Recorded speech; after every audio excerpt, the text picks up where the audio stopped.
Grupo Espírita Amadeu Ferretti apresenta o estudo sequencial da obra O Livro dos Espíritos. Boa noite a todos. Que a paz de Jesus esteja conosco nessa noite. Agradecidos estamos ao Grupo Espírita Amadeu Ferretti pelo convite de aqui estarmos estudando mais uma vez o Livro dos Espíritos através da mídia, através da internet. Que todos estejam bem-vindos, aqueles que estão em suas casas, em suas residências, ouvindo o nosso estudo. Vamos começar iniciando a nossa prece, fechando nossos olhos e dizendo assim: Pai, Deus, Pai da vida, com as melhores vibrações por todo o que o Senhor nos dá, o Mestre Jesus, Mestre de amor, que aqui estamos, Senhor, a te rogar, ilumine nossos caminhos, ilumine nossos passos, ilumine o nosso estudo com o teu amor, com a tua falange, Senhor, para que o nosso estudo transcorra na paz, na seriedade que precisamos. Que todos aqueles que estão nos ouvindo, Senhor, possam receber também de Ti todo esse amor, toda essa paz, todo esse equilíbrio e tudo aquilo que transmitimos, Senhor, através dessa noite, sobre o Livro dos Espíritos, que todos os nossos companheiros que estão assistindo possam absorver esses ensinamentos na sua santa paz. Pedimos também, Jesus, que o Senhor fique conosco e os bons espíritos nos assista para que o nosso estudo seja tranquilo, de paz e harmonia. E assim, em nome de Jesus, em nome desse play de espíritos amigos, mas acima de tudo, em teu nome, Pai querido, nós damos iniciado o nosso estudo de hoje do Livro dos Espíritos, aqui no Grupo Espírita Amadeu Ferretti. Que assim seja, graças a Ti, Pai querido, e muito obrigado, e graças a Jesus. Amém. Então, meus irmãos, estamos aqui para estudar, mais uma vez, o Livro dos Espíritos, e hoje nós vamos estudar o capítulo 10, Lei de Liberdade, as questões de 843 a 850, que vai falar do livre-arbítrio. Então, da liberdade, de escolha, como a gente tem a liberdade de pensar, como a gente tem a liberdade de se expressar. Então, ele vai falar do livre-arbítrio. Então, que nós temos essa liberdade, de escolher. Mas essa liberdade, nós vamos ver durante o estudo que ela não é integral, não é 100%, Vai ser de acordo com o nosso desenvolvimento como espírito, que somos imortais, nesse desenvolvimento, nessa progressão, o nosso livre-arbítrio cada vez mais vai sendo ampliado. Então, vamos começar. A questão 843. O homem tem o livre-arbítrio de seus atos? Ele tem a liberdade de agir, escolher sobre sua vida? Os espíritos respondem: pois se tem a liberdade de pensar, ele tem a liberdade de agir. Sem o livre-arbítrio, o homem seria uma máquina, Então, nós não somos máquinas, nós somos seres pensantes, Seres pensantes, indivíduos que pensam, que agem, que se movimentam. Então, o livre-arbítrio é um determinismo divino, doado por Deus para que nós, seres humanos, o homem, possa escolher livremente seu destino. É a capacidade que o homem tem de escolher sua forma de agir. E essa forma de escolher só chega com o tempo, depois de muitas experiências no campo da carne e do espírito.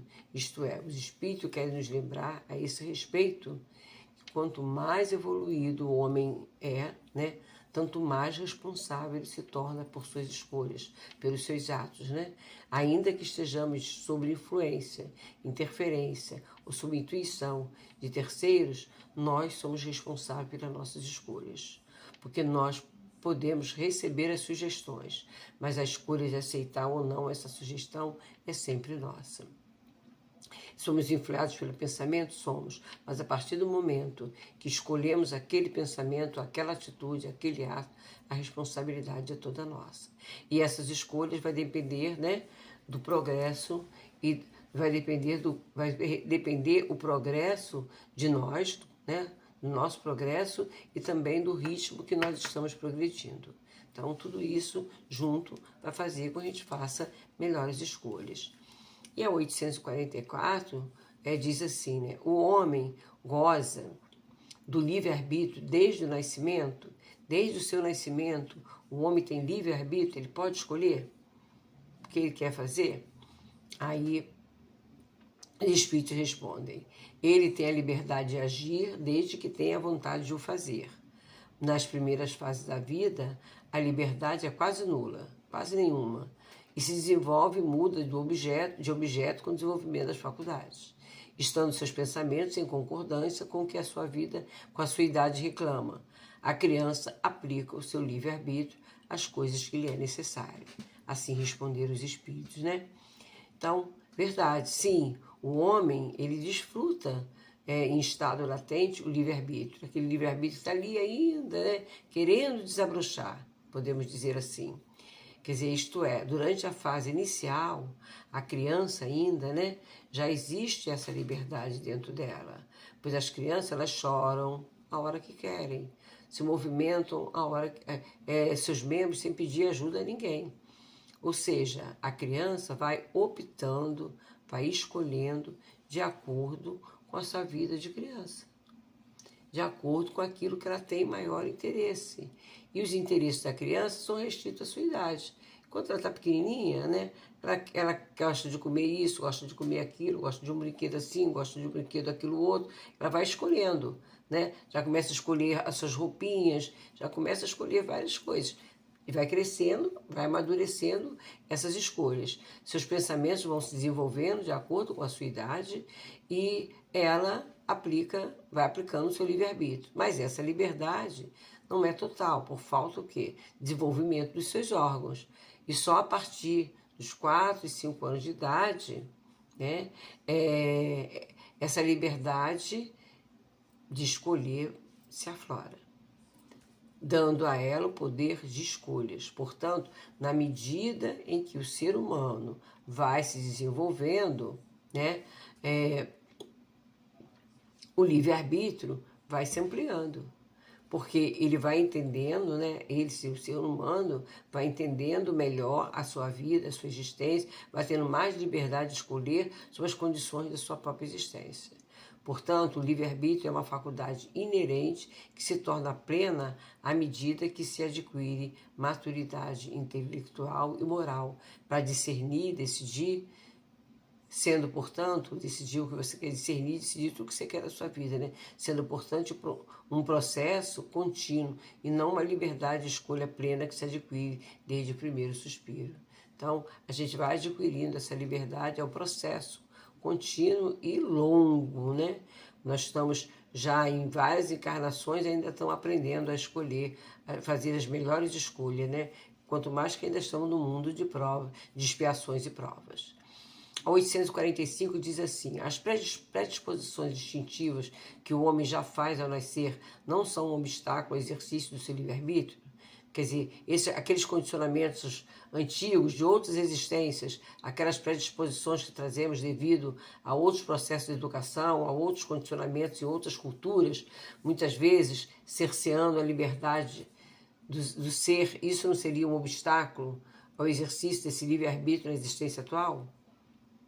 Então, os espíritos respondem, as predisposições instintivas são as do espírito antes de encarnar.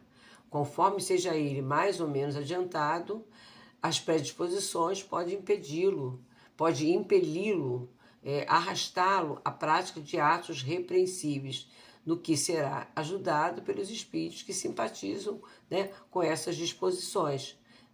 Não há, porém, arrastamento irresistível quando se tem a vontade de resistir. Diz os espíritos que lembrai-vos de querer é poder. Então, atos repreensíveis são ações, comportamentos ou condutas que merecem repreensão, censura, crítica, desaprovação moral. Eles representam ações consideradas inadequadas, impróprias, desonrosas ou antiéticas dentro de um contexto específico. Então, esses atos repreensíveis podem ser abusivos, criticáveis, reprováveis e condenáveis. São comportamentos, né, de irresponsabilidade, egoísmo, desonestidade, desrespeito ao próximo, manipulação, preconceito, ameaça. Quer dizer, são atos, ações que geram relações tóxicas como agressividade e inveja. Quer dizer, não é nada salutar, né?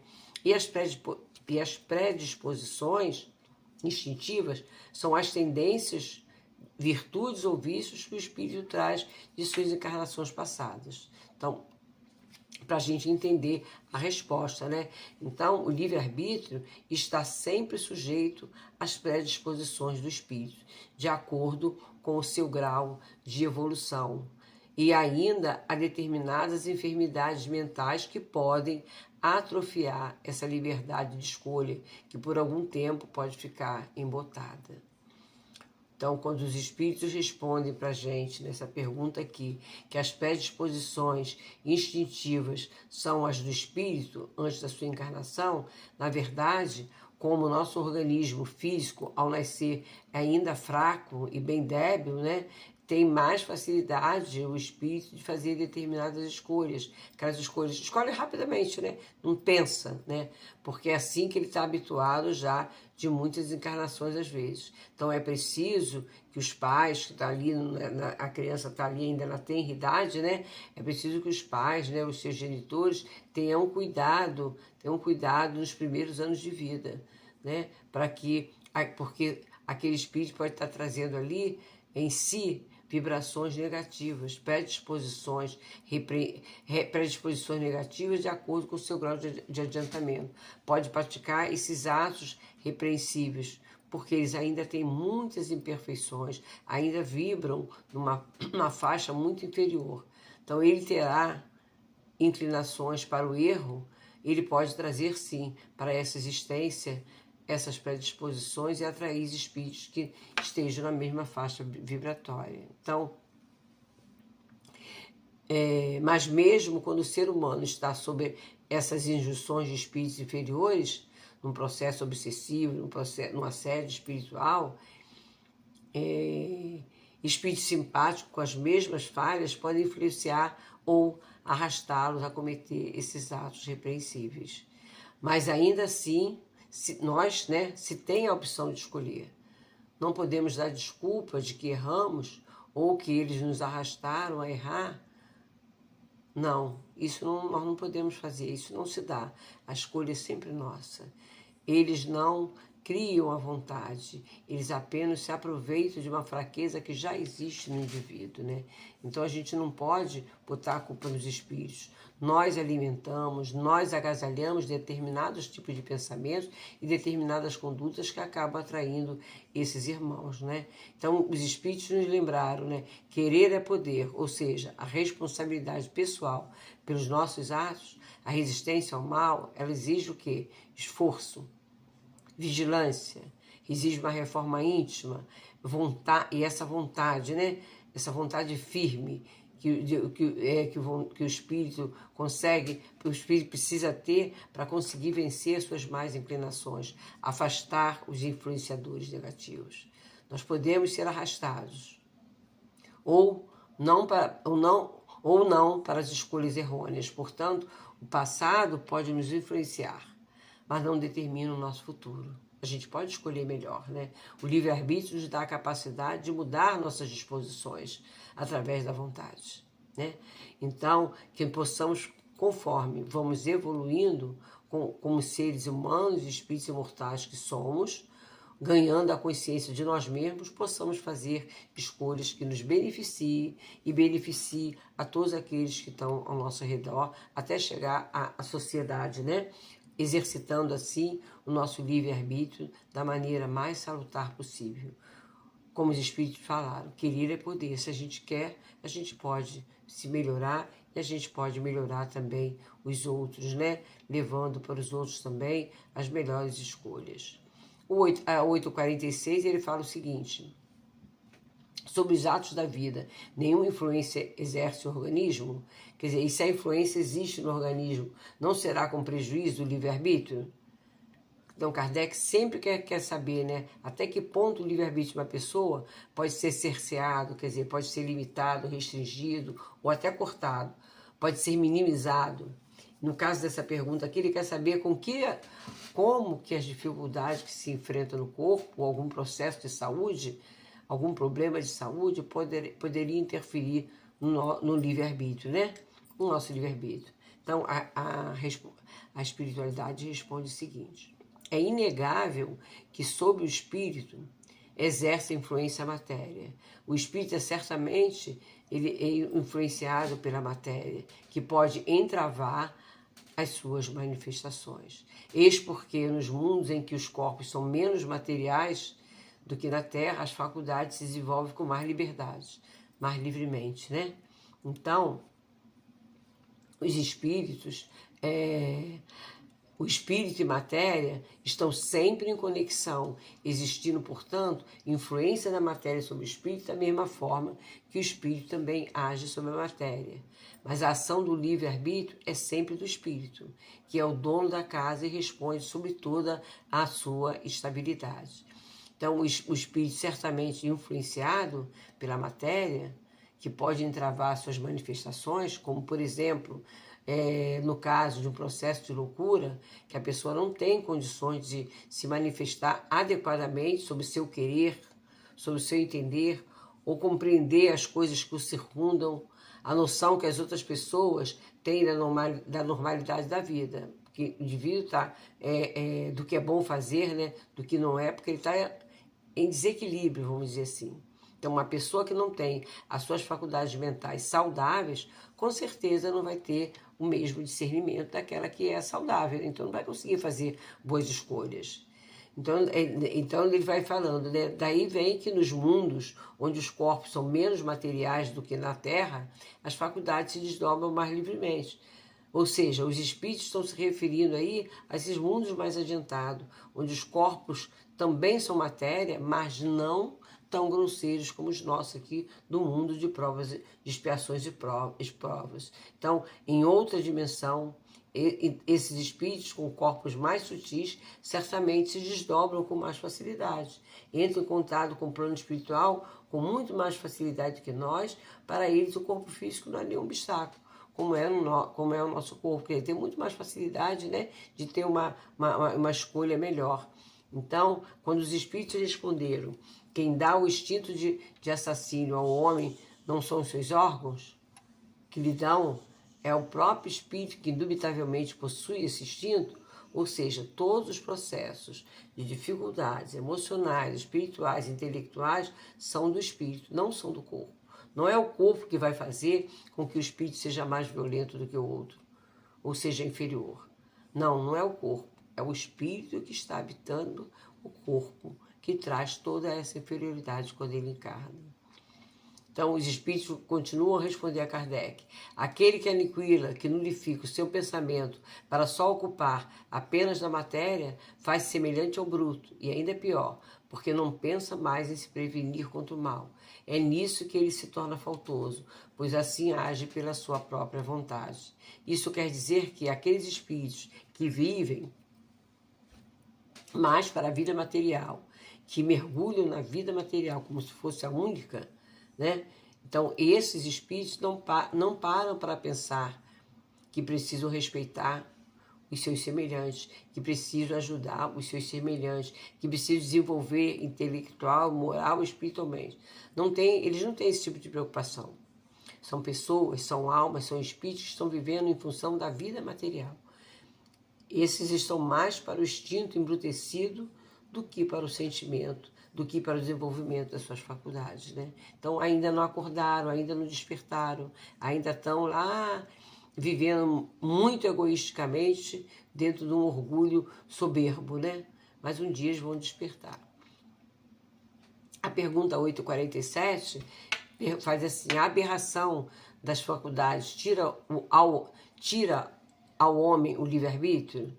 Né? Essas aberrações, né, vão tirar essas enfermidades mentais, né, síndrome de Down, como é que é, a idiotia, vão tirar, né? Estou dizendo, Aí os espíritos responderam: aquele cuja inteligência está perturbada por uma causa qualquer perde o domínio do seu pensamento e desde então não tem mais liberdade, ou seja, já não é senhor do seu pensamento. Aquela cuja inteligência se acha inquieta, confusa, transtornada por uma causa qualquer e desde então já não tem liberdade. Assim os espíritos nos responderam, né? Então, o que quer dizer? Que as enfermidades mentais, como a idiotia, síndrome de Down, loucura e mais algumas outras, atrofiam temporariamente as faculdades, que dão ao espírito a liberdade de pensar, porque são doenças que agem diretamente no cérebro, exatamente do local que saem as ideias idealizadoras da alma. São seres humanos, esses que estão com essas enfermidades, são seres humanos com problemas mentais sérios e que perdem o livre-arbítrio, ou seja, a liberdade de fazer escolhas. Nesses casos, fazem com que o espírito não possa manifestar suas faculdades de uma maneira normal, tranquila, no plano material. Quer dizer, são espíritos que estão muitas vezes comprometidos, né? Então, essa aberração constitui muitas vezes uma punição para o espírito, que porventura tenha sido, noutra existência, fútil e orgulhoso, e tenha feito mau uso das suas faculdades. Ou ele mesmo pediu para vir, por isso, como uma prova. Podemos dizer que isso é muito comum, né? Nesses casos de loucura, todos esses processos mentais, emocionais, em pessoas que foram muito orgulhosas, em pessoas que erraram muito no passado e que nessa existência, nessa encarnação, recebem um corpo com dificuldades. Precisa vir ali embotado, né? De forma que ele não possa se expressar corretamente, tendo que aprender muitas vezes, através da humildade, a reaprender, a lidar, a se expressar com a sociedade para que os que estão convivendo à sua volta. Quer dizer, precisa um novo aprendizagem, né? É um comprometimento. Mas com Kardec está falando isso, mas ele não está denigrindo a imagem, denigrindo ninguém, quando ele fala de um espírito renascer no corpo de um idiota. Ele está falando do processo de idiotia, do processo de loucura, do processo de dificuldade do cérebro humano, do corpo humano. Como o déspota de um escravo, né? Quando um mal rico, quando ele nasce no corpo de um mendigo. São casos em que o espírito falhou em existências passadas e que nessa encarnação vem num processo inverso para aprender através da humildade, através da resignação, através da paciência, o que melhorar em suas condições espirituais. O espírito, porém, sofre por efeito desse constrangimento, que tem perfeita consciência, e é nisso que está a ação da matéria. Então, a ação da matéria pode intervir no livre-arbítrio do espírito, sim, ou seja, pode intervir na sua liberdade de escolha. Né? Não é fácil, não, né? Nascer com dificuldade, mas muitas das vezes é um compromisso, é um comprometimento que o espírito tem. Então precisa passar por essa prova, né? Que ele pediu muitas das vezes. Ou Deus permitiu que ele viesse assim para que ele também aprendesse de outra forma. Então, a aberração da 848, da faculdade de intelectuais pela embriaguez, desculpa esses atos repreensíveis, aqueles atos que nós falamos, que são os comportamentos, a conduta que merece repreensão, censura, são atos abusivos, criticáveis, reprováveis, né? E condenáveis, né? Muitas das vezes são irresponsabilidade, egoísmo, desonestidade, a pessoa não tem respeito ao próximo, são manipuladores, preconceituosos, né? Fazem ameaças, né? São ações que geram relações tóxicas, né? Relações de agressividade, de inveja, né? Então, a aberração das faculdades pela embriaguez, desculpa esses atos? Então, a espiritualidade responde, não, porque foi voluntariamente que o bêbado se privou da sua razão para satisfazer as suas paixões brutais. Em lugar de uma falta, ele comete duas. Né? Então, evidentemente que não desculpa. Que não desculpa esse ato. O indivíduo se embriaga conscientemente e se perde a normalidade de suas faculdades por causa da embriaguez, ele deve ser responsabilizado pelos seus atos. Não há desculpa que o justifique. Portanto, a aberração das faculdades intelectuais causada pelos vícios da embriaguez, das drogas, do fumo e do sexo corresponde a uma espécie de penalidade para o espírito, que se deixou levar pela ânsia do prazer, devendo, portanto, ressarcir os débitos contraídos nessas áreas do desenvolvimento humano. Praticando esses atos repreensíveis, você está indo contra as leis de Deus, né? Ficando mais distante, né, de Deus. Então, a gente precisa se afinizar com as leis de Deus cada vez mais, né? Para que a gente possa ser pessoas melhores, né? A 849 diz assim: qual é no homem em estado selvagem a faculdade dominante, o instinto ou o livre-arbítrio? Então, os espíritos responderam que o instinto, o que não o impede de agir. Beber um pouco d'água, dá licença. O que não o impede de agir com inteira liberdade em relação a certas coisas. Mas, como a criança, aplica essa liberdade às suas necessidades. E ela se desenvolve, se amplia com a inteligência. Portanto, os espíritos falam ali, ó, tu, eu, você, né, que és mais esclarecido que um selvagem, também és mais responsável pelo que fazes do que um selvagem é pelos seus atos. Porque o selvagem ainda está ali com os pensamentos ainda, né, ainda se desenvolvendo. Então não tem grandes conhecimentos ainda, mas ele já é responsável por alguma coisa. Então, no seu estado de selvageria, o homem, quando ainda primitivo nas selvas e grutas, prevalece o instinto de conservação, que em síntese é como se fosse um livre-arbítrio íntimo, muitas vezes inconsciente, mas que ainda está lá adormecido e que se manifesta apenas pelo próprio instinto, que não aprende a conter, e que dá ao homem, ainda ignorante, condições de sobrevivência na natureza que o envolve. Mas é bom que lembremos que uma das diferenças básicas entre o chamado selvagem e o civilizado é que este segundo aprende a dominar seus instintos naturais pela via de repressão da cultura. Então a gente tem que entender isso, né? Que nós que já estamos civilizados, já aprendemos a dominar nossos instintos. Então a gente consegue fazer já escolhas melhores. E o selvagem, né, que está lá ainda no primitivismo, está ainda lá atrás, são indivíduos, né, mais atrasados um pouco, eles ainda não têm total condições do livre-arbítrio, né?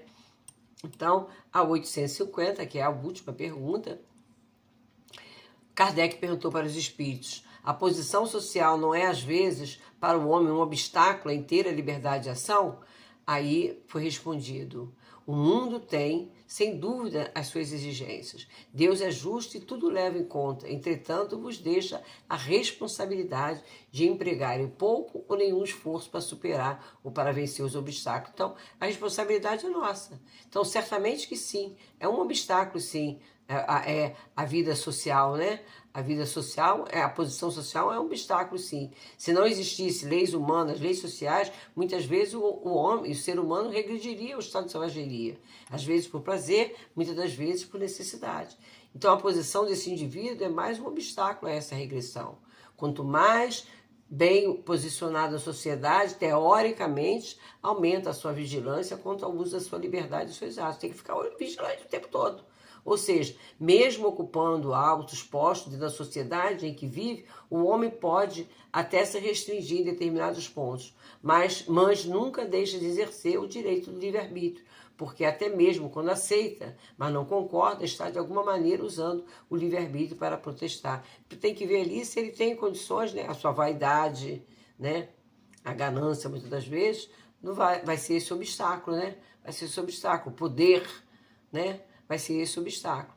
Mas ele, de qualquer forma, ele tem liberdade de escolher, de fazer as suas escolhas. Então, que ele possa fazer melhores escolhas, mas muitas vezes fazemos as escolhas errôneas, né? E assim nós finalizamos o nosso estudo dessa noite, né? Espero que tenhamos sido, o tempo é curto, que tenhamos sido esclarecidos algumas dúvidas, mas que vocês possam estudar um pouco mais pegando o livro, né? Nós agradecemos a todos que nos ouviram nessa noite, a cada irmão que que está aí do outro lado da telinha. Que Deus abençoe, ampare e os fortifique, fortaleça para perseverar estudando. Vamos fazer a nossa prece final, agradecendo a Deus, nosso Pai, a Jesus, o nosso Mestre, por esse momento de estarmos aqui nessa noite, envolvidos nesse trabalho de amor e de caridade. Muito obrigado, Senhor. Muito obrigado, Jesus. E assim, que assim seja, graças a Deus, graças a Jesus. Amém.